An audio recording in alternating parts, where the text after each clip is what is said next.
surge en gran parte, pienso yo, por la aplicación indiscriminada de pruebas de comparaciones múltiples, en muchos casos, ¿no? Para situaciones en donde en realidad no son necesarias y que los investigadores intentan resumir investigación de manera dicotómica, sí o no, sí, rechazos, acepto, es significativo o no es significativo. Y uno encuentra esta pregunta de, como les decía en las clases, de si algo es significativo o no es significativo, muchas veces en revisores. Y uno dice, probablemente no tiene idea siquiera de, porque no es de interés muchas veces determinar si algo es significativo o no. Y debería ser aún de mayor interés la magnitud de esas diferencias. Entonces, lo que yo les recomiendo cuando estén enfrentados a múltiples grupos y que no puedan definir contrastes planeados, el examinar primero ese patrón de diferencia, los tamaños de los efectos de los tratamientos, e intentar interpretar estos resultados significativos solamente mirando esas magnitudes. Normalmente eso es suficiente y lo de mayor interés que el intentar definir cuáles de los grupos difieren de otros de manera significativa, con todos estos problemas que esto acarrea en términos de cómo realizo prueba de hipótesis. Porque ahora se imaginarán, yo tengo que hacer todo tipo de ajustes para poder aumentar mi probabilidad de rechazar una hipótesis nula en circunstancias que cuando partí con el problema de hipótesis, de someter a prueba de hipótesis, definí que quiero ser muy conservador y mantener esa tasa de error en tal nivel. Entonces hay un poquitito de contradicción en la filosofía. También surge, y uno puede ver el por qué es necesario muchas veces, ¿no es cierto?, controlar por esa tasa de error total. Es decir, existen razones por las cuales, si yo quiero determinar si un grupo difiere significativamente o no, debo tomar en cuenta el hecho de que estoy haciendo comparaciones múltiples a posteriori. Entonces, cuando las tengo que aplicar, cuando realmente eso ilumina una hipótesis de interés del estudio, entonces tengo que considerar, pienso yo, esas pruebas a posteriori. También ocurre el mismo problema cuando investigadores someten a prueba una hipótesis relacionada múltiples veces, aunque muchas veces eso provenga de distintos estudios. Entonces, uno puede decir, bueno, pero si yo quiero evaluar el efecto de un determinado tratamiento, y yo tengo 8 estudios de distintos laboratorios, son realmente independientes cuando todos evalúan la misma hipótesis y cada uno se usó con una tasa de error por comparación, si quieren, de ese estudio, pero ahora yo tengo 7 de estos estudios. ¿Cómo yo ahora digo evalúo la significancia a través de esos estudios? Entonces allí se dice que hay estudios que están relacionados por la hipótesis de interés. La hipótesis general es similar y eso hace que esos estudios provean evaluaciones que ahora pasan a ser dependientes, porque cada uno fue considerado como una evaluación independiente. Yo quiero hacer un statement o un juicio general para todos ellos. Casos comunes en el área de las ciencias ambientales es cuando uno mide múltiples variables, o a través del tiempo o a través del espacio, o esas pueden ser variables biológicas o variables físicas. Por ejemplo, en estudios de ecología es común cuantificar abundancias de múltiples especies a través de cuadrantes, a través de un gradiente de altura, un gradiente en profundidad, un gradiente mareal, o simplemente a través de múltiples sitios. Y yo deseo ver si esas especies, por ejemplo, aparecen correlacionadas, es decir, tienden a coocurrir positivamente o negativamente, porque esas cosas pueden ser indicación de que existe un proceso subyacente, por ejemplo, competencia. Y uno esperaría que a ciertas escalas estén relacionadas, pero negativamente. Cuando una aumenta en abundancia, la otra disminuye. Eso es lo que uno esperaría. Entonces, ese tipo de estudio es muy común que yo examine las correlaciones entre todo ese grupo de especies que yo estoy mirando, para ver dónde hay evidencia de interacciones significativas, positivas o negativas. Espero que nosotros en el curso alcancemos a ver correlaciones, que es la manera como yo cuantifico esa relación. Y aparte de obtener una medida de covarianza estandarizada o de correlación, es frecuente que uno diga, bueno, pero de todas estas, porque siempre va a haber un número, ¿no?, que fluctúa alrededor de 0 hasta 1, hasta -1, yo puedo preguntarme, bueno, ¿cuántas de estas son mayor o más intensa esa correlación o esa relación a lo que yo espero por simple azar? O en otras palabras, ¿cuáles son significativas? Y ahí me surge este problema de que si tengo 5 especies o 6 especies, tengo un conjunto de comparaciones pareadas entre ellas que evalúan una hipótesis relacionada, de hecho vienen de un mismo estudio, por ejemplo. ¿Ok? De manera de que cómo yo ahora corrijo por la significancia de ese estudio. Cuando las comparaciones están relacionadas por una hipótesis en general, se le llama una familia de comparaciones. Esto cambia un poquitito en los libros de texto, pero para diferenciarlos del caso más simple, que es cuando yo tengo un estudio con múltiples tratamientos y tengo estas comparaciones a posteriori de un experimento. Entonces, en estos casos se define un conjunto de comparaciones relacionadas.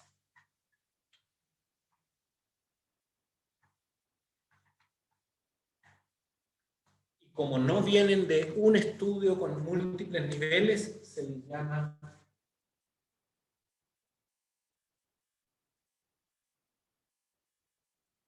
family-wise error rate.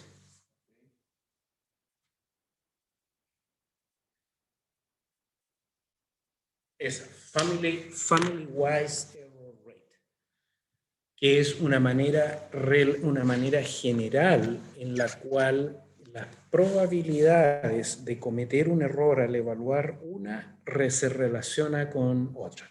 Como les decía, un estudio súper común en todos estos estudios de medición, mensurativos, ambientales, biológicos, físicos, en variables físicos, es súper común en estudios oceanográficos físicos que se muestre la estructura de correlación entre múltiples variables. Y ahí uno dice, aplican las correlaciones. En estudios de metagenómica, de genómica, de genética de poblaciones, extremadamente común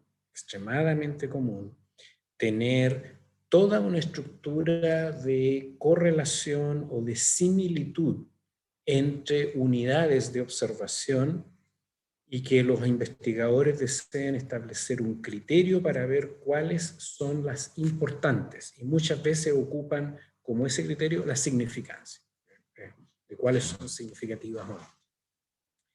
En esos casos, muchos autores plantean de que es necesario corregir la probabilidad por este family-wise error rate, que es análogo a lo que vimos recién. No hay nada realmente nuevo.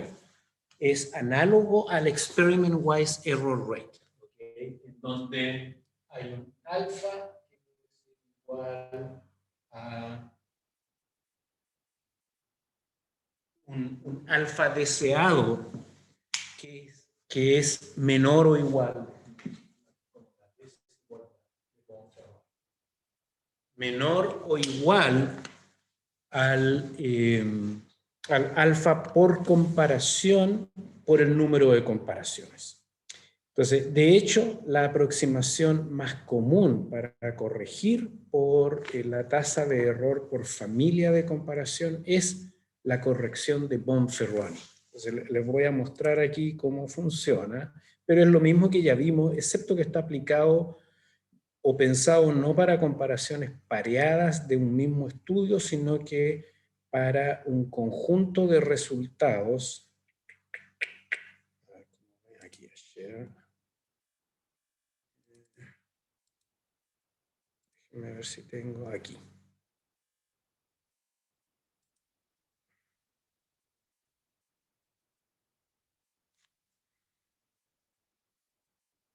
Esto. Entonces, en este caso, ¿están viendo mi pantalla ahí?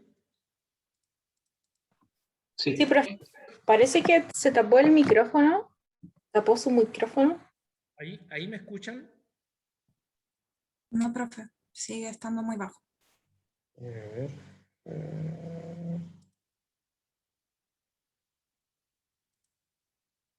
Qué raro. Pero ahí, Sí, ¿no? Ahí sí. volvió. No sé qué fue. ¿Me escuchan? Ayuna haga así. Sí, Sí, sí. Ya, a ver. Esta es la desigualdad de Bonferroni que estábamos viendo, ¿no? Aquí se denomina alfa en vez del alfa sub E porque era el que usábamos para la tasa de error por experimento, pero en general les decía es la tasa de error total que yo deseo mantener a un cierto nivel nominal, por ejemplo 5%, es menor o igual a la tasa de error que voy a tener que usar por comparación por el número de comparación. Entonces, la corrección de Bonferroni, les decía yo, es simplemente el dividir el total por el número de comparaciones para usar ese alfa por comparación, ese criterio para decidir si esa comparación en particular, eso no es significativa. Y uno de los casos comunes, por ejemplo, en este caso, en este caso creo que son 5 especies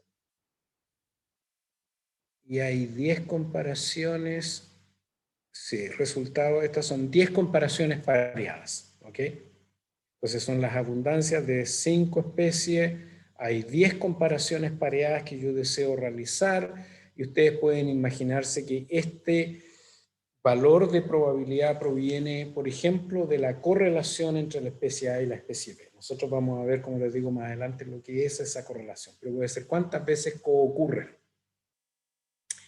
Y yo no voy a analizar las diferencias en la variable original, ni tampoco una magnitud, un efecto, sino que como esto está pensado por familias de comparaciones que pueden provenir de diferentes estudios, yo trabajo, todas estas pruebas trabajan directamente sobre estas probabilidades.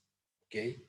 Entonces, lo que está aquí es la especie A contra la especie B y la probabilidad de que el estadístico que yo esté analizando, como el de la correlación de Pearson, que es una correlación lineal, provenga de una distribución bivariada, en ese caso, centrada en el promedio cero, que no hay correlación.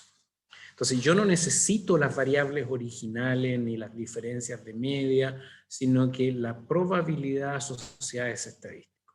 Si estas fueran comparaciones de a pares de los promedios de distintos grupos, esta sería la probabilidad asociada a esa comparación en particular, ¿ok?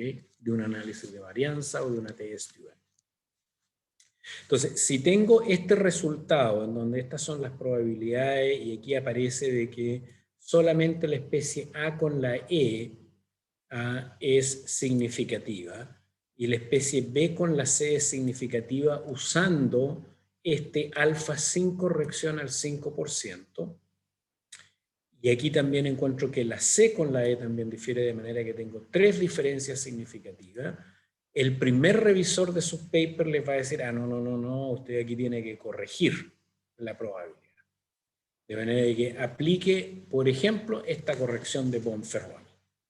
¿Qué significa? Que yo ahora, como tengo 10 comparaciones, cada comparación tengo que juzgarla no con 0.05, sino que contra 0.005. Y cuando hago eso, esta obviamente sigue siendo no significativa, esta no es significativa, esta no es significativa, pero esta que antes era significativa, ¡pum!, me pasó a no significativa. porque ahora ya no juzgo contra ese 5%, sino que contra un 0,5%. ¿Sí? Luego sigo y veo esta, que era significativa, me pasó a no significativa también. O sea, de esos tres resultados significativos, luego de la corrección de Bonferroni, me quedo con 1. Esta es un ajuste realmente brutal a las probabilidades. La probabilidad máxima de cometer un error y tiene un efecto así de dramático. Entonces, normalmente los investigadores terminan llorando después de esto. Se van, no tengo nada. Después de años de trabajo, de tesis, 5 años sacando el doctorado, el pobre Daniel, otro Daniel, nada parecido a los que conocemos nosotros, otro Daniel encuentra que después del Bonferroni no le quedó ni una sola significativa. Así de dramática esta corrección. Entonces, dijeron, oye, pero mejoremos un poquitito el poder de la prueba. Y una aproximación es la aproximación de Bonferroni secuencial, que es muy parecido a lo que hace Student Newman-Kells en comparación a Tukey. Usar la información del orden de esas diferencias para mejorar un poco el poder. Entonces, Holm fue el primero que propuso la corrección de Bonferroni secuencial, y lo único que dijo fue, mire, en vez de dividir el alfa por comparación, esto debería ser C, acabo de corregir esos apuntes. En vez de dividir el alfa por comparación por B, voy a dividir por B menos el número de comparaciones que ya realicé.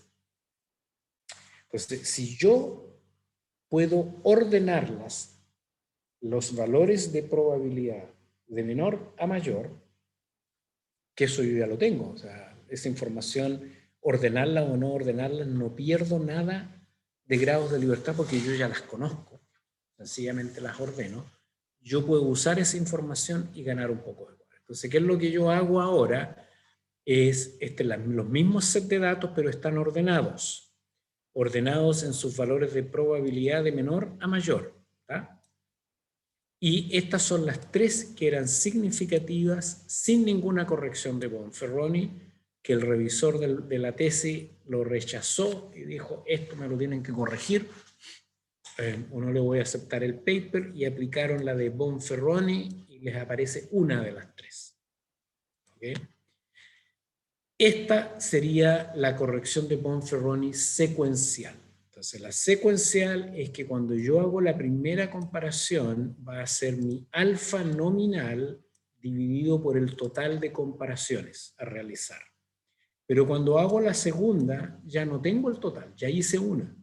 Entonces, divido por 10 menos 1. Y en la tercera, 10 menos 2, y en la tercera, 10 menos 3, etc. O sea, voy a tener aquí el alfa dividido por 9, el alfa nominal, el alfa dividido por 8, 7. ¿Qué significa? Que mi estándar de comparación, va cambiando, igual que en Student Newman-Kells, que el palito me va cambiando de lado. El efecto que tiene es que ahora pasé de 1 a 2. Por ejemplo, si va a tener diferencia con Bonferroni o no, va a depender estrictamente, ahora no del patrón de diferencia entre las medias, como en las pruebas a posteriori que veíamos antes, sino que directamente en el patrón de diferencia en los valores de probabilidad de las pruebas. ¿Tá? Entonces, esta Bonferroni secuencial, acuérdense de mí, que cuando estén llorando ahí todavía tienen la esperanza de rescatar algo de la tesis, ¿tá? O del trabajo. Eso es en broma. Hay una corrección de Tan-Sirac, pero que en realidad no es más que igual a la de Bonferroni, pero que trabaja directamente con la estructura de cómo debería cambiar esa probabilidad, y cuando hay muchos grupos a comparar es un poquitito más favorable que la de Bonferroni. Entonces, en vez de dividir directamente por B, es 1 menos la raíz del número de comparaciones por 1 menos alfa. Y cuando lo hacen, cuando son el número de comparaciones es chico es igual, cuando son muchas comparaciones, este es un poquitito más grande de lo que da Bonferroni, se llama The Dan Sirac, ¿ok? Eso. Profe, ¿Sí? tengo una pregunta con la corrección de Bonferroni secuencial. Ya.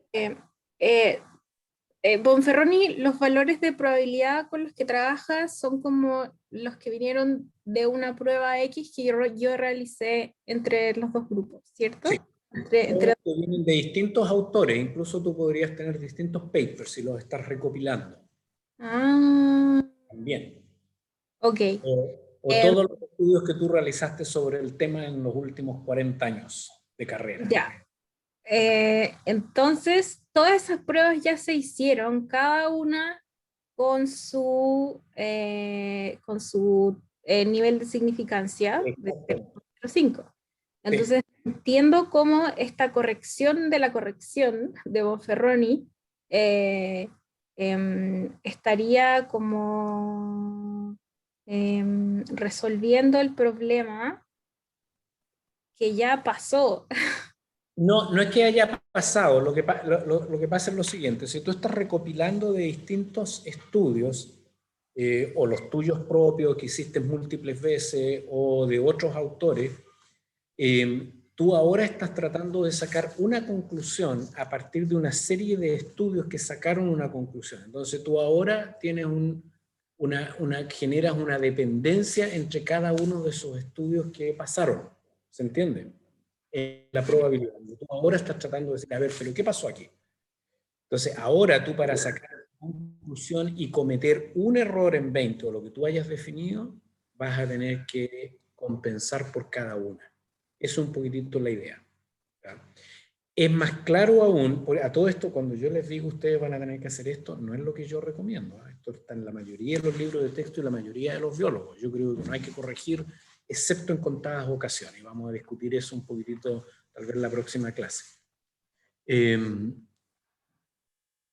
También, si tú, por ejemplo, son parte que el ejemplo aquí, son 5 especies que ocurren en tus cuadrantes.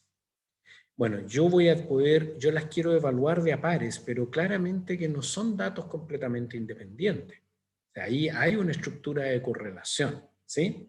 Y todas las veces tú evalúas una misma hipótesis general y es que las especies están relacionadas significativamente, ¿está?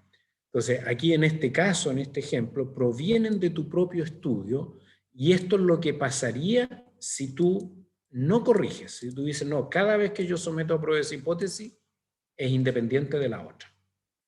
¿Se entiende? Y ahora te dicen, no, ¿qué pasa a esto? A un modelo.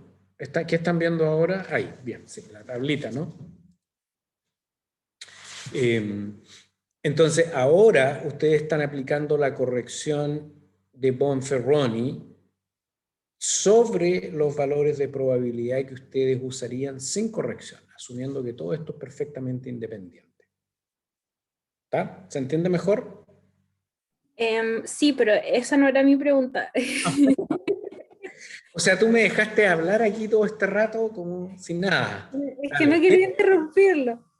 ¿Quién Mi problema es con Bonferroni secuencial. ¿Ya? A ver, ¿cómo formulo esto?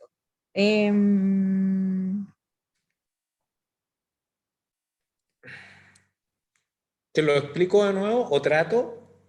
O sea, es que entiendo cómo funciona, ¿Ya? o sea, o creo que entendí cómo funciona, pero no entiendo cómo eso no es como hacer trampa. Es que es parecido al Stewart Newman-Kells, a la misma corrección que yo les mostraba antes de Tukey o Honestly Significant Difference o SNK. lo que plantean autores es que tú ya conoces los resultados y por lo tanto los puedes ordenar.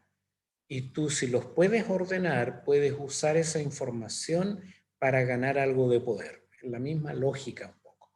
Entonces, como no estás pidiendo más información que la que tú ya tienes al aplicar Bonferroni, recuerda que yo aquí intencionalmente en esta tablita no están ordenados. Aquí están como bien. Entonces tú no estás usando la información que ya está aquí.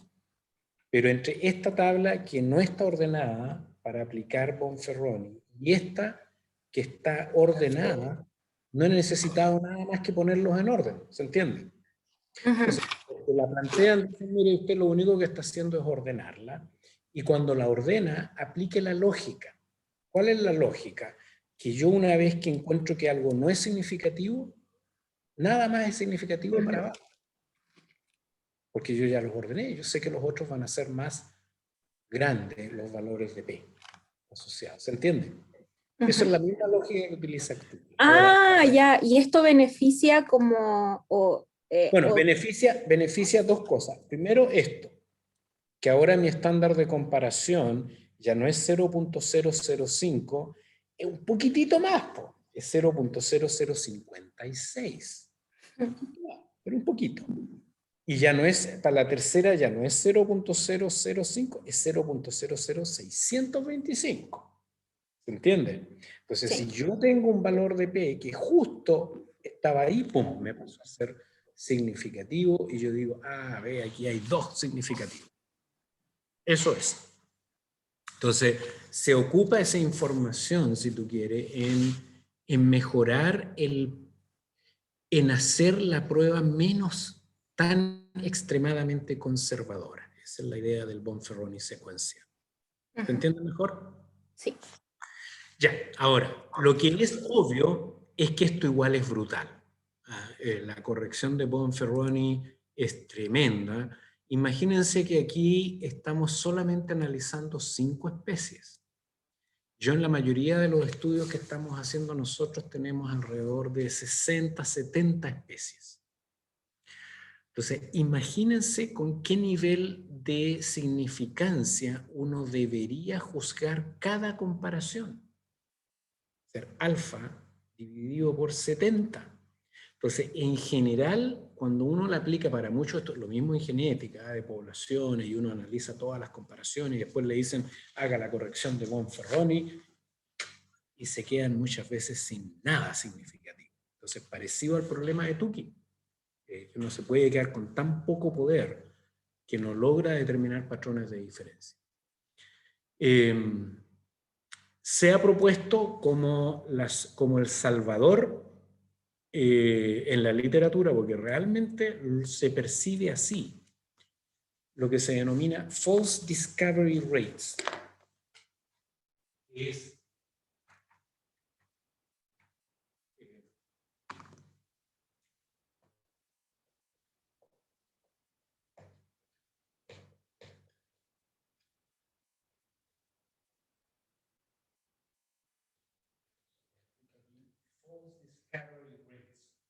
¿qué significa? Que cambia un poquitito el sentido como yo aplico correcciones. Y en vez de corregir por los valores de probabilidad de cada comparación, lo que plantea False Discovery Rates es una corrección entre el total de hipótesis correctamente hipótesis nulas que son verdaderas y que fueron rechazadas del total de las hipótesis que se someten a prueba. Entonces, ¿cuál es el concepto del discovery rates? Es que cuando yo rechazo una hipótesis nula, lo puedo hacer por equivocación, y cuando la acepto, también puede ser por equivocación. Entonces, hay un porcentaje de hipótesis que están correctamente rechazadas y un porcentaje de hipótesis que son incorrectamente, si ustedes quieren, rechazadas. ¿Okay? Lo que me lleva a tener descubrimientos que son falsos. ¿Sí? Lo que plantean es que yo puedo usar esa fracción de hipótesis que deberían uno esperar como falsas de un conjunto de hipótesis nulas relacionadas, y usar ese valor de hipótesis esperables a ser falsas para corregir mis valores de probabilidad. No se preocupen mucho, vamos a ver un ejercicio rapidito. La próxima clase, lo único que por ahora quiero que entiendan es que en este caso, yo al aplicarla, creo que tengo el ejemplo aquí, por eso es que no se los quiero, no, sí lo tengo aquí. Al aplicar el False Discovery Rates, yo ahora gano un potencial poder aparente. ¿Okay? Porque yo ahora digo, del total de hipótesis que yo esperaría que son falsas, ¿cuántas realmente he rechazado en mi estudio? Eso. ¿Por qué es tan popular? Porque cuando Benjamini y Hochberg, no son los que lo propusieron originalmente, pero son los que pusieron un paper ahí para decir, mire, esto les va a ayudar montones en sus trabajos. Un montón de investigadores empezaron a aplicarla, e incluso llegan revisores diciendo, ¿cómo aplica Bonferroni secuencial? Si esta es la manera de hacer esto ahora, las False Discovery Rates. Y el paper tiene como 4.000 citas en este momento, este paper del Benjamini y Hochberg, cuando en realidad es re poco lo que se gana con el False Discovery Rate. ¿En qué sentido? De que sigue adoleciendo de los mismos problemas fundamentales que tiene estas correcciones a posteriori. Los false discovery rates, entonces, en el ejemplo, por ejemplo, que nosotros les damos aquí, estas son la estructura original, sin corrección de Bonferroni, yo determino que estas 3 comparaciones son significativas. Corrijo con Bonferroni, me queda una. Si utilizo Bonferroni secuencial, gano un poquitito de poder, por las razones que ya veíamos. Y si utilizo False Discovery Rate, en este ejemplo, no gano nada. Okay, sigo con solamente 2 significativas. ¿En qué sentido que no gano? Que no rechazo la hipótesis esta que sin corrección yo concluía que era significativa. Entonces, estas false discovery rates en ciertas circunstancias proveen un poder aparente mayor, pero siguen teniendo el problema que tiene Bonferroni secuencial, que es que dependen del número total de comparaciones que yo estoy haciendo. Entonces hay un castigo a que si yo tengo no 7 sino que 70 especies, estoy castigando mis pruebas de significancia por el número de grupos o el número de especies que incorporo. Y en el caso de la False Discovery Rate, las castigo por cuántas fueron significativas antes. Entonces yo ya no juzgo por el tamaño del efecto, el tamaño de esa diferencia, sino que ahora, tal como ustedes vieron en Bonferroni secuencial, estoy juzgando por cuántas me aparecieron significativas antes. ¿Sí? Entonces las hago ahora dependientes de la significancia de otras comparaciones. Lamentablemente no hay un acuerdo a cuándo usarlas, cuándo no usarlas. Yo creo que lo mejor para usted es saber las pruebas, las correcciones y saber cuáles son sus limitaciones.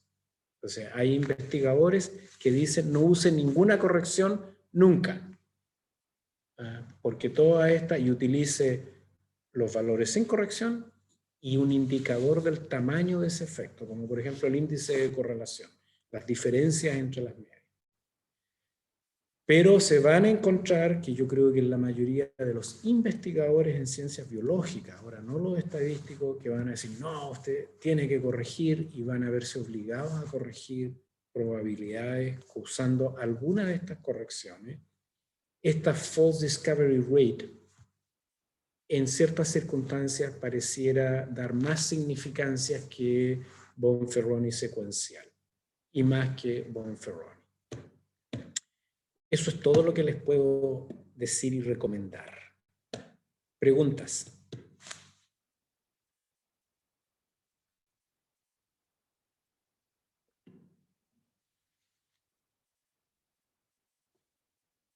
Ya, cualquier pregunta de materia. A ver, oigan, de esto por si acaso con esta parte, por eso me interesaba terminar aquí, terminamos la parte introductoria. La inmensa mayoría de los tópicos que hemos visto hasta aquí son tópicos del curso introductorio. No hemos avanzado tanto en materia, lamentablemente. Esa es la mala noticia que tenía que darle. Tan igual que cuando tomaron el 242.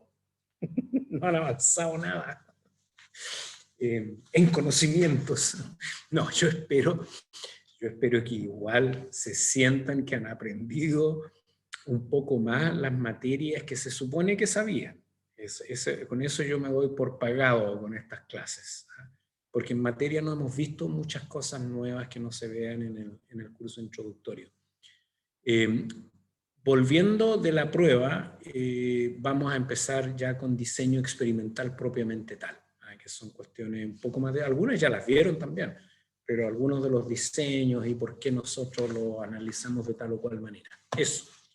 Preguntas de esta parte de la materia en general, nos queda un rato. Yo, Ayun, si nos permites, no tomaría un recreo a menos que los chicos quieran, porque yo aquí termino la clase de hoy, total, de materia, y solamente me quedo aquí mientras tengan preguntas. No sé si los chicos quieren tomar un descanso, en realidad. Depende ¿Perdón? depende de los estudiantes. Ya, si quieren tomar un descanso igual y se quieren preparar con un bombardeo de preguntas.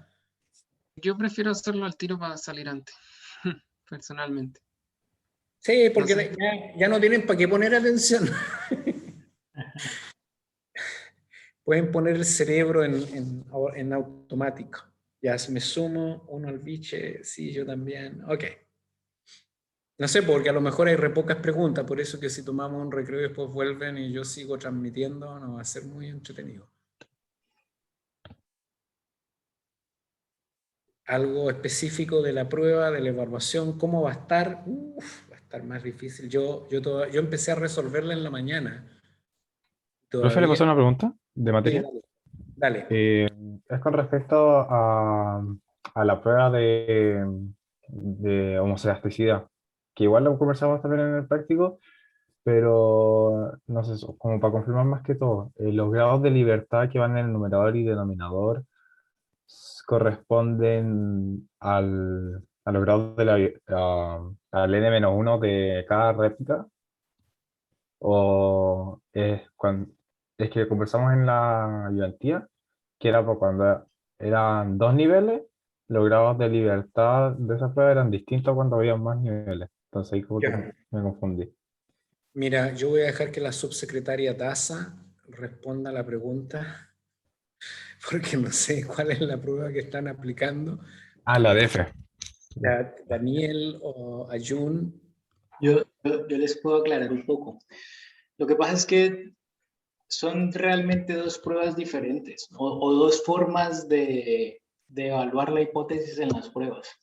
Hay una cuando hay dos grupos en la que se estima la diferencia entre las varianzas o se calcula el F igual que como en Fmax, pero los grados de libertad corresponden al número de observaciones menos 1.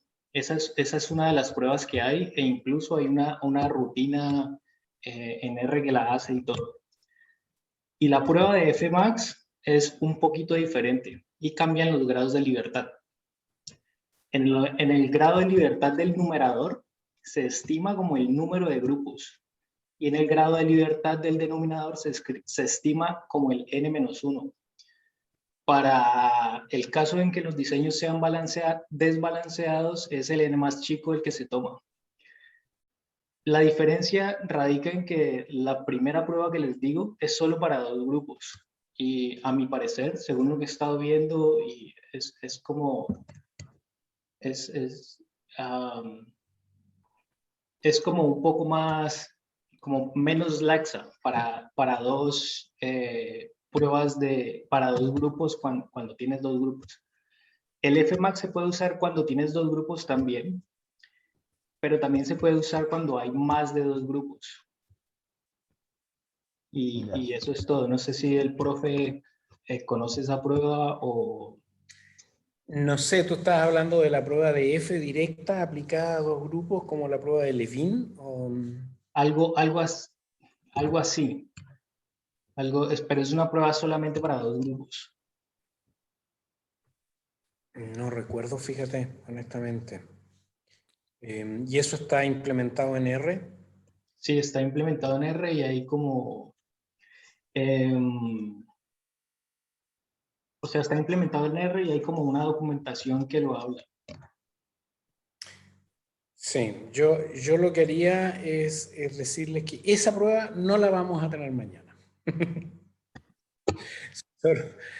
Porque deberíamos ver, Daniel, exactamente cuál es la prueba, si es alguna de estas pruebas un poquitito más estudiadas o alguna hipercreativa. Lo que pasa es que hacer una prueba de varianza se puede hacer también de múltiples maneras, ¿no? Incluyendo la prueba de F se puede aplicar para varianza directamente, y en ese caso sí que es una prueba de una cola. Yo evalúo si una varianza es mayor o no que la otra, que es la varianza residual, más esa varianza del grupo que yo deseo comparar o qué sé. Entonces yo puedo aplicar una modificación de, si quieren, de F, de la que ustedes conocen, para hacer pruebas de varianzas. Lo que complica estos análisis es que la mayoría de esas pruebas propuestas son más o un poco menos dependientes de desviaciones de normalidad. Entonces, no hay ninguna que yo conozca una prueba que sea insensible a normalidad y que solamente evalúe las varianzas. Y eso requiere más que nada que las pruebas no solamente sean propuestas y usadas, sino que haya investigadores que evalúen su sensibilidad a distribuciones, cuán robusta es esa prueba de varianza a desviaciones de supuestos de distribución. Y no todas han sido igualmente sometidas a ese escrutinio. Muchas de estas pruebas no han sido. Por ejemplo, una de las pruebas más comúnmente usadas en biología era la prueba de Dunet, no, Dunet me parece, de Bartlett, que espero que no la estén usando. ¿La están usando? ¿En el práctico? ¿No? Ya. No. La prueba de Bartlett la van a ver en un montón de papers de biología. Bueno, es la menos recomendada. Y esto se supo años después de propuesta, porque si bien es cierto, somete a prueba de hipótesis de varianza, es extremadamente sensible a desviaciones de normalidad. Entonces la prueba va a decir las varianzas son heterogéneas, a pesar de que en realidad no son heterogéneas, lo que pasa es que las distribuciones no son normales y eso aumenta el error tipo 1 de esa prueba del supuesto. ¿Okay? Habiendo dicho eso, que no era la pregunta de Federico, lo de los grados de libertad, lo podemos confirmar, se los puedes reenviar para esas pruebas específicas, Daniel, igual por correo. Sí, por supuesto. Igual como dijo el profe, si en la prueba, en caso de que llegásemos a preguntarlo, utilicen la prueba de Fmax y yo en el formulario se las voy a poner para que no haya ninguna confusión al respecto. Es un formulario que van a tener mañana con todas las fórmulas que necesitan. Eso. ¿El formulario es como un anexo que uno descarga aparte o está dentro de la prueba de Canvas en sí? Sí, va a estar ahí mismo donde vas a descargar la prueba de desarrollo, pero al mismo tiempo es un anexo. O sea, va a estar ahí mismo. Cuando hagamos la inducción a toda la prueba, les explico específicamente dónde va a estar el formulario. Ya, muchas gracias. Vale.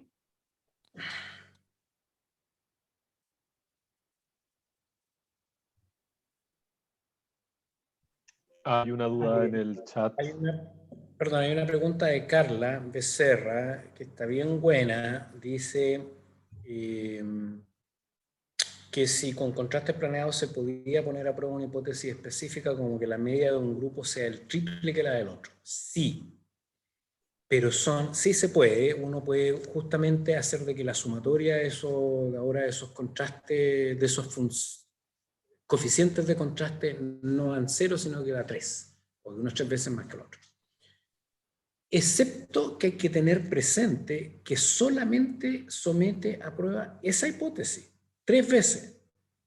Si el grupo en realidad es 3.5, uno podría encontrar de que no es así, que no hay diferencias significativas, ¿se entiende? Entonces, es poco común que uno tenga una hipótesis biológica suficientemente específica para decir, no, lo único que me interesa o que mi hipótesis alternativa es que esto es 3 veces más que esto. No nos sirve para decir es más o menos 3 veces. ¿Se entiende, Carla?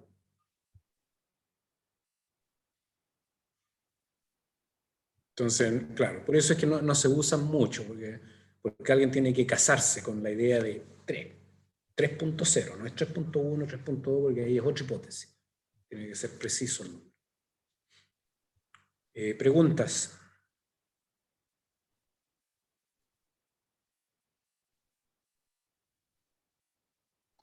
Yo tenía algo parecido a lo que dijo Carla, pero es que no me imagino cómo es el planteamiento de ese contraste, como si se hace como cuando planteamos como las ecuaciones.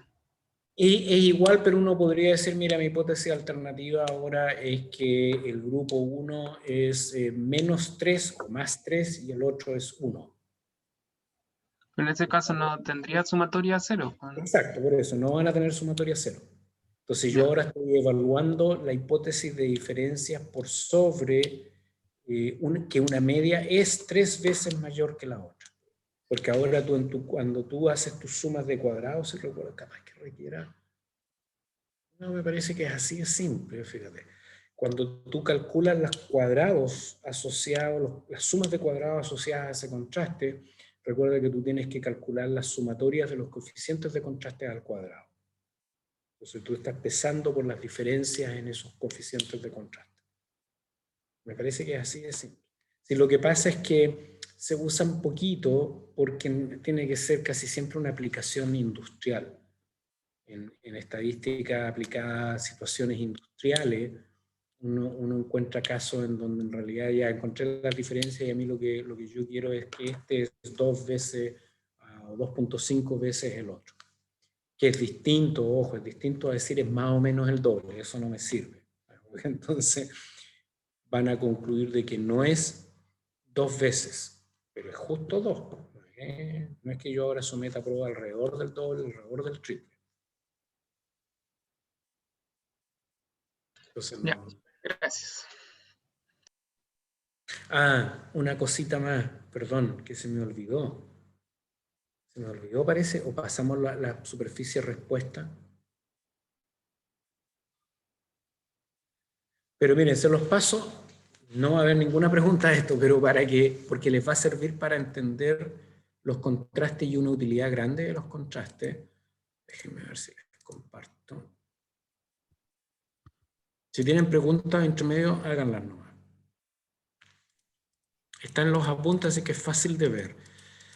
Así como establecemos esos contrastes entre media para casos en los cuales el factor es cuantitativo, por ejemplo, concentración de una enzima, temperatura, puede ser distancia geográfica, cualquier cosa que no son cualitativos con, sin, un exudado, con, sin depredador o distintas drogas. Cuando es cuantitativo, muchas veces es de interés establecer lo que se denomina la superficie respuesta. ¿Están viendo la pantalla ahora? Sí. Ya. Entonces, esa superficie respuesta, esto está en la sección de contraste en los apuntes, cuando el factor es cuantitativo, puede ser de interés determinar si las tendencias de los tratamientos son lineales, cuadráticos, es decir, que pueden formar una parábola o una saturación, o si son cúbicos, por ejemplo. Y yo puedo establecer contrastes que son ortogonales. Entonces, por ejemplo, si tengo 3 niveles del factor, también pueden ser 2, pero no tiene sentido ver si algo es lineal cuando hay 2 niveles. Si hay 3 niveles, yo puedo evaluar si el efecto es lineal a través de los niveles del factor. Y este es el coeficiente de contraste para la tendencia lineal, -1, 0 y 1. ¿Okay? Y si se fijan, estos van a sumar a 0. Y también puedo establecer si el contraste es, si la tendencia es más bien cuadrática. Y el contraste cuando tengo 3 niveles, o sea, los coeficientes son 1, -2, 1. ¿Ok? Entonces, estos además son ortogonales. ¿Qué significa? Yo puedo ver si la tendencia es lineal o cuadrática, y esas dos son perfectamente independientes, son ortogonales. ¿Tá? Lo mismo con 4, 5, 6. Ustedes, si quieren más, tienen un día más niveles de un factor fijo con múltiples niveles cuantitativos, van a un libro de texto y buscan cuáles son los coeficientes, o los calculan ustedes, porque es cuestión de ponerse a jugar, cuando me suman a 0 y la tendencia es lineal o es cuadrática. ¿Tá? Aquí yo les puse el cuártico cuando hay 5 niveles, y aquí está el cuártico y el quíntico, que significa estos polinomios de tercero y cuarto orden. En general no tienen ningún sentido, porque recuerden, esto están haciendo los libros de texto, recuerden ustedes que estas son para evaluar hipótesis a priori. Y es súper difícil siquiera pensar en una hipótesis a priori de respuesta tipo cúbica. ¿Cuándo es cúbica? Cuando tengo 2 puntos de inflexión. Por ejemplo, si es una relación logística. Ahí puedo tener una hipótesis a priori no solamente de que hay un efecto que es significativo, sino que el efecto es de tipo cúbico, es decir, tiene una forma tipo logística. O Michaelis-Menten, en relación en respuestas enzimáticas, algo así. Pero ya cuártico, o sea, a mí no se me puede ocurrir una hipótesis a priori con respecto a algo que tenga así múltiples puntos de inflexión. Eso, entonces, más allá de polinomios cúbicos, en general no son útiles como contraste. ¿Se entiende? Pero manténganlos en mente. Hay mucha gente que hace Tukey para determinar la existencia de un gradiente, por ejemplo, un gradiente latitudinal. Ese es un error súper grande. El Tukey no sirve para determinar gradiente, el Tukey es para determinar diferencias de pares. No un gradiente. Un gradiente es si hay una tendencia. Tendencia. Y tendencia no significa que vayan todas las medias ordenaditas para arriba o ordenaditas para abajo. Es que como tendencia van en aumento o van disminuyéndose. Entonces Tukey no lo usen para ver tendencias. Lo que se puede usar es eso, un contraste de tendencia lineal o un contraste de tendencia cuadrática. Preguntas.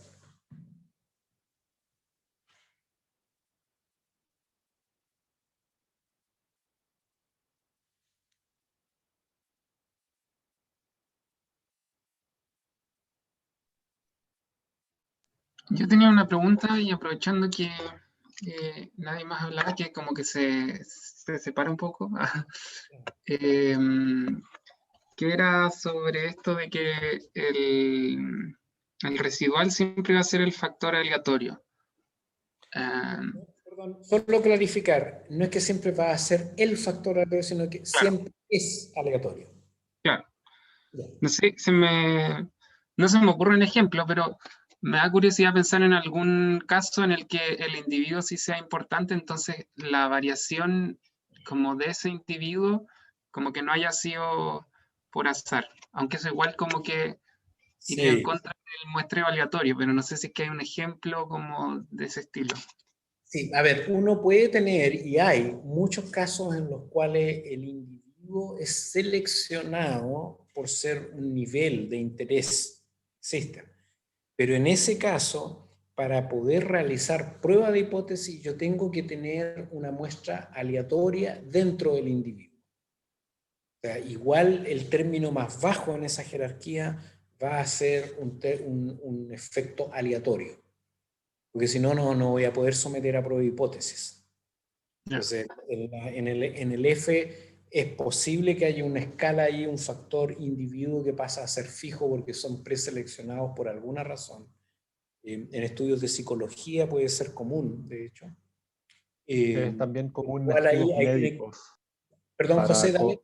que es también común en estudios médicos como cofactores de riesgo, que se seleccionan en cierta cantidad de individuos con ciertas condiciones, por ejemplo, de hipertensión, de obesidad, de cierto régimen de ejercicio, y se seleccionan bajo esas condiciones. Y normalmente lo que se hace es que esa variación individual se extrae como cofactor de variación y se retira de la variación residual, que sería, y se mantiene esa como aleatoria. Ya. Ya. Gracias. Súper. No sé, pues chicos, si están la prueba va a estar, espero que no demasiado larga. Recuerden que tienen secciones en Canvas para responder con un límite de tiempo, rapiditas, que no se descuenta por pregunta equivocada, así que las piensan y luego responden. No van a tener el resultado de esa sección, van a tener una pausa, entiendo, Daniel, ¿verdad?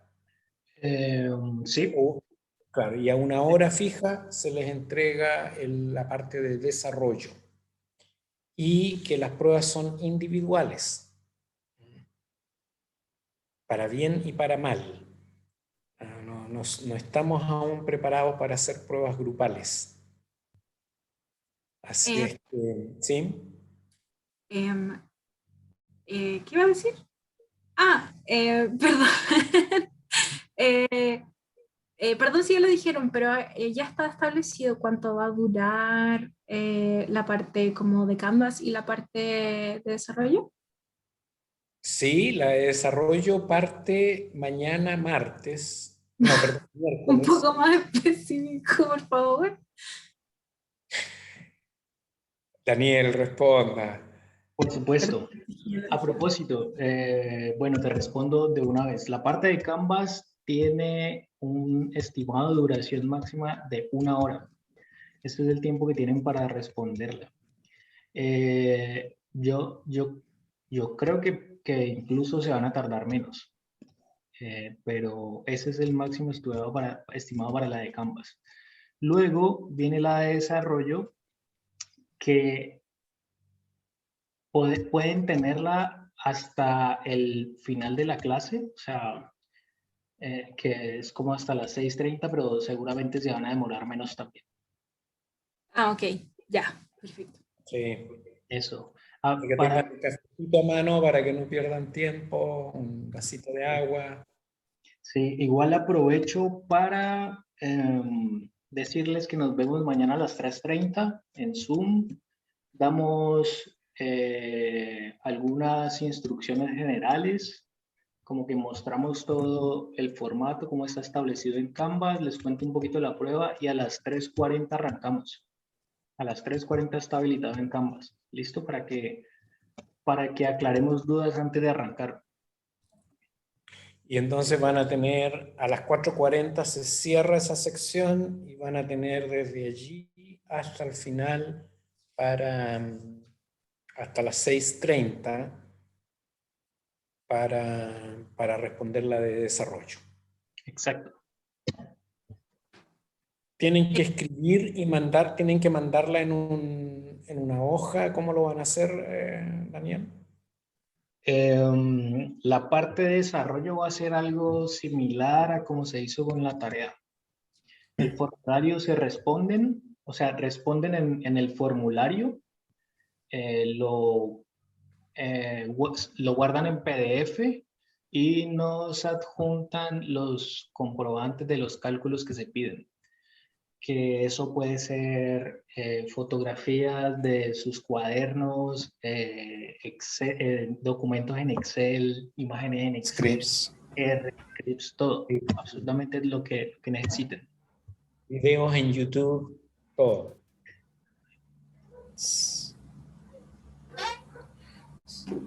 Sí, Carla, sí está considerado el tiempo para sacar la foto, mandar, todo eso. Yo tengo otra pregunta sobre materia, que en la NOVA es siempre bilateral, ¿cierto? Las hipótesis se plantean de forma bilateral. 2 colas, dice. Sí. Sí, eso, de 2 colas. Obviamente. Pero cuando uno va a mirar la distribución de F, ahí todo el alfa está hacia esa, o sea, en esa distribución la miramos de una cola. Sí. Ya, ok. Sí. Sí, eso es lo que yo les decía, lleva desde mi punto de vista a mucha confusión, al punto que hay libros de texto que dicen que la nova es de 2 colas, porque la manera como yo examino la distribución asociada al alfa es a un lado de la distribución. Pero eso tiene que ver con la manera como calcula la smartness de Fisher, cómo calcula uno esa distribución, porque uno dice la varianza de entre grupos debe ser mayor a la varianza dentro de grupos. Y eso es porque la varianza entre grupos incluye, acuérdense ustedes, la varianza dentro de grupos más la varianza si es que hay varianza asociada a entre grupos o efecto. Podemos decir una varianza o un efecto. Entonces siempre va a ser igual o mayor que, y lo que yo evalúo entonces es cuál es la probabilidad de que el F sea así de grande.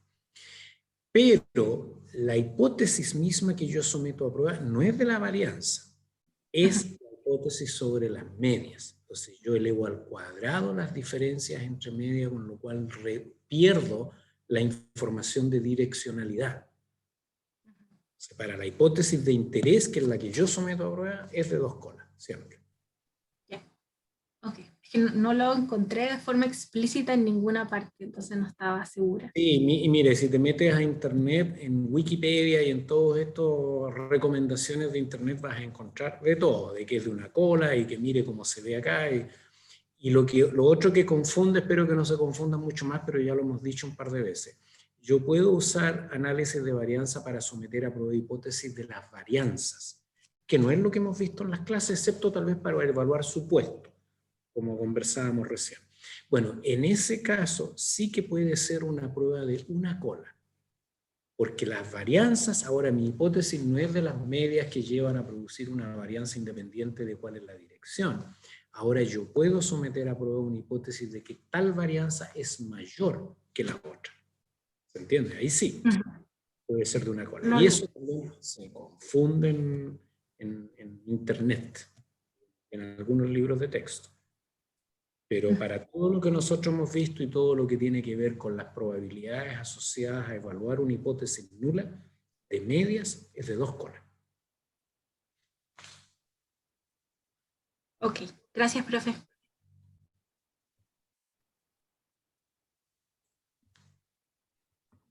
Ok, más preguntitas. Si no, los dejamos que se vayan a estudiar tranquilos.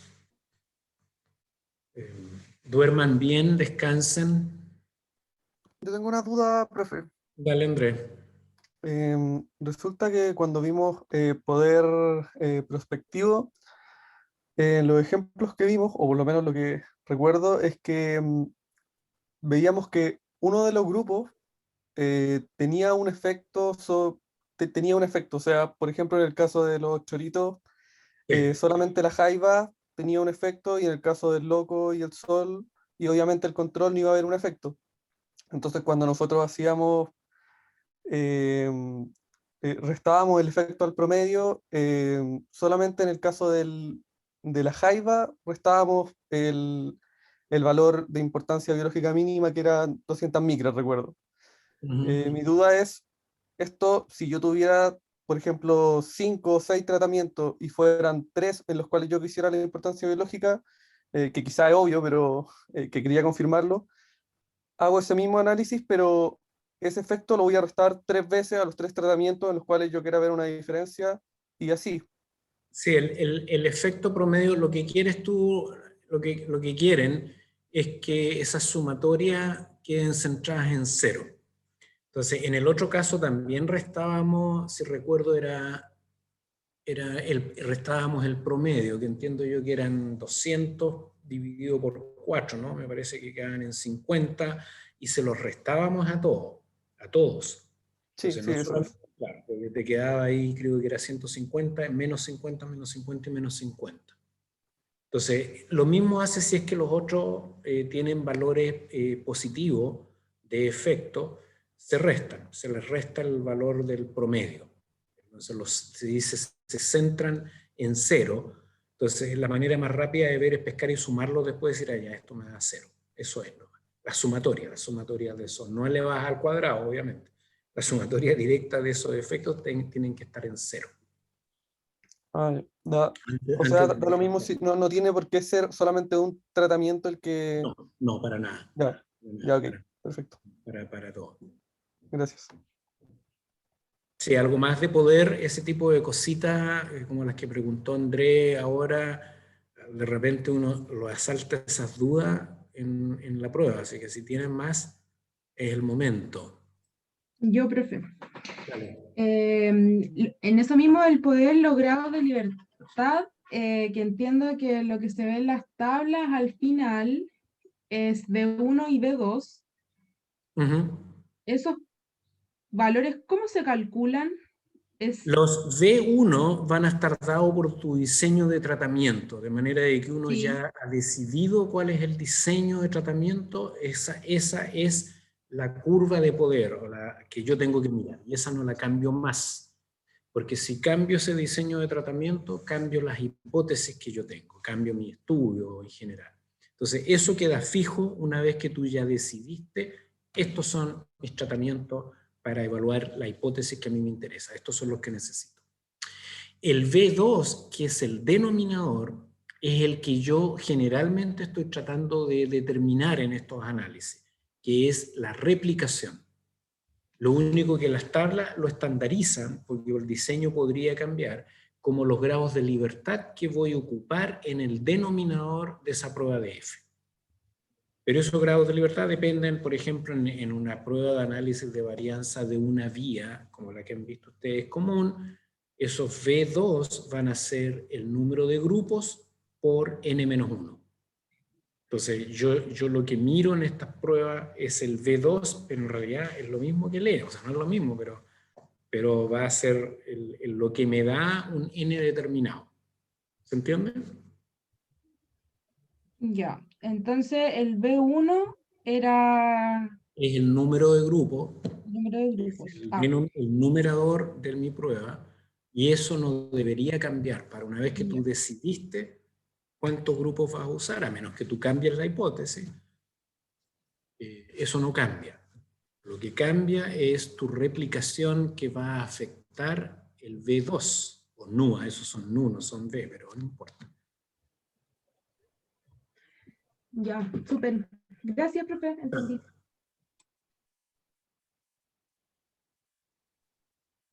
Perfectamente bien, uno podría poner N en esas curvas, el N, y normalmente muchos software después lo que hacen es ponerlo directamente con el N. Porque uno va y le entrega toda la curva de poder, que es como va variando el poder con los distintos N. En esas curvas que ustedes vieron, prehechas o qué sé yo, está calculado como los grados de libertad, cosa de que sean útiles para otros tipos de cálculo de grados de libertad.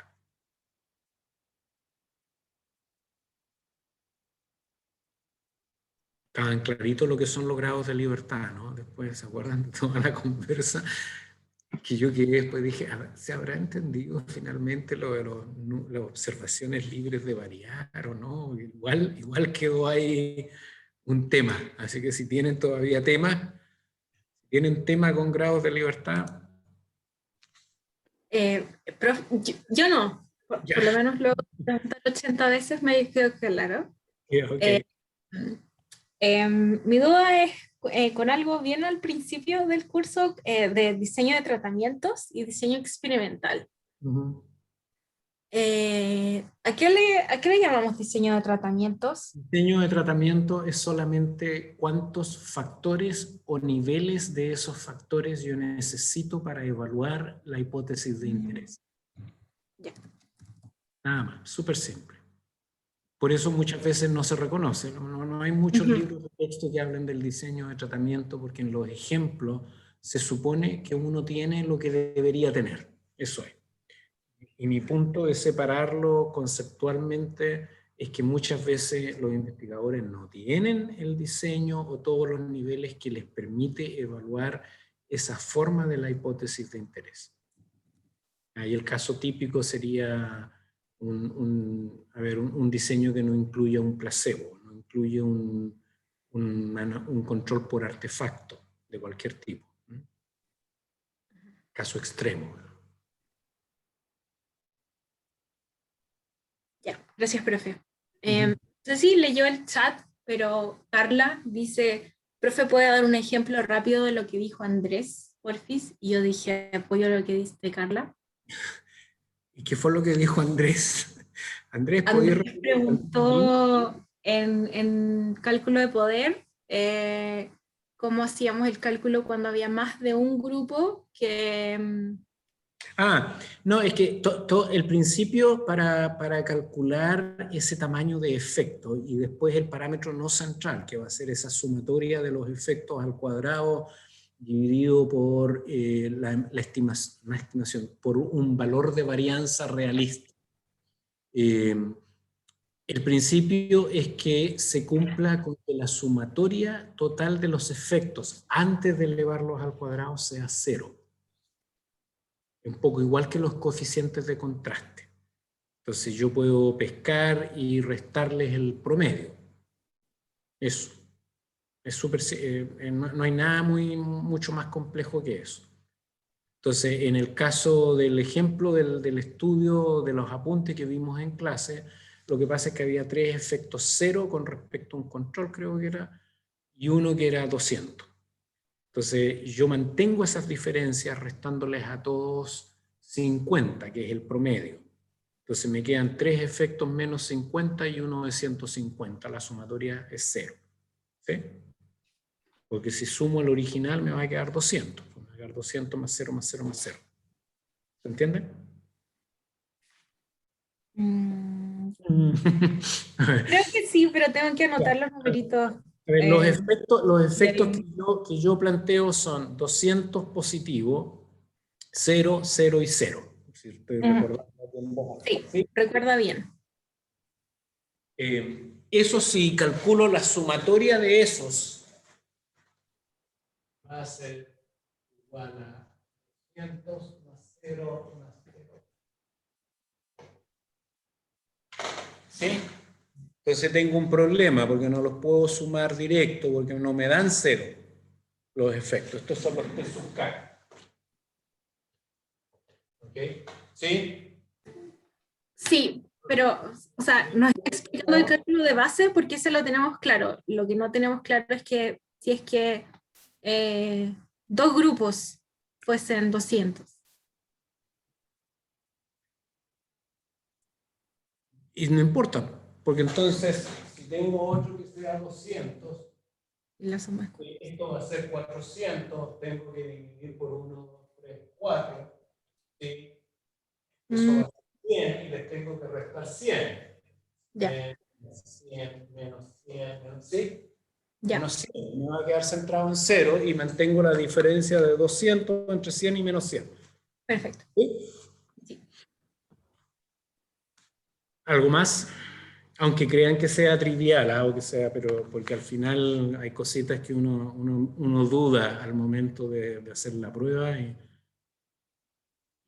pierden tiempo más que nada. Yo tengo otra duda. No sé si irá a ser relevante cuando hagamos la prueba, pero cuando vimos poder en la ayudantía, recuerdo que hicimos un ejercicio, creo que fue este mismo o muy similar, y lo hicimos tal cual como usted nos explicó en clases, pero además al final hicimos otra forma con la que se podía calcular el poder en R, que era básicamente en una línea, pero uno solamente tenía que poner el número de tratamientos, el efecto, la desviación estándar, pero no especificábamos, por ejemplo, qué tratamientos tenían cada efecto. Y de hecho el poder siempre daba un poquito más bajo, si no me equivoco. En el caso de la prueba entiendo que tendríamos que guiarnos por la metodología que vimos, esta misma que vimos ahora. No esa prueba de R. Sí, no sé exactamente cuál. Hay varias rutinas en R para hacer cálculo de poder. deberían dar parecido. Normalmente las diferencias son súper chiquititas. No sé, Daniel, cuál fue la que usaron, porque lo que ustedes vieron al final fue la relación poder n, esa es la curva que vieron. ¿Así? ¿Daniel? Sí, así vimos con un solo ejemplo, pero los cálculos para ese ejemplo se hicieron manuales. De lo que habla Andrés es una función en R que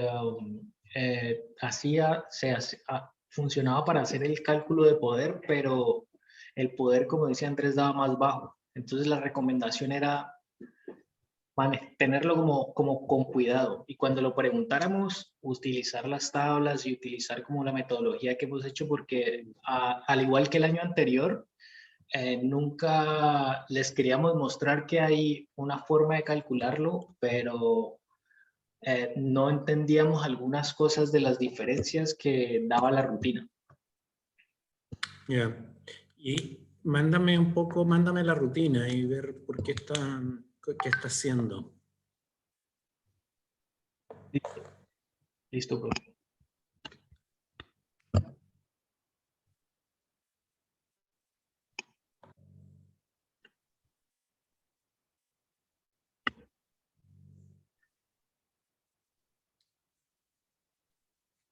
La verdad es que a veces demora harto ver qué está haciendo exactamente. Sí, pero en la prueba pueden usar el paquete estadístico, pero van a tener que igual mostrar cálculos. Entonces háganlo así rápidamente, a mano, entre comillas, y nos muestran los cálculos y pueden corroborar y también mostrarnos en sus cálculos algún resultado de R.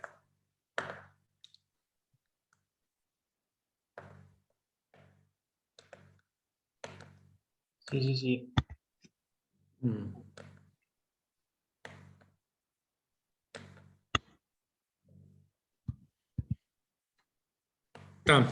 Estamos entonces, chicos. No sé si hay algo en el chat, Ayun, que se me haya pasado. No. Ya, pues. Muy buena suerte para mañana. Descansen. Y eso. Gracias, profe. Ojalá todos. Chao, gracias. Ok, que estén muy bien. Mañana. Igualmente, chao, chao. Muy bien, que vaya súper. Nos quedamos un poquitito. Sí, sí. Antes, ¿sí? Sí, sí.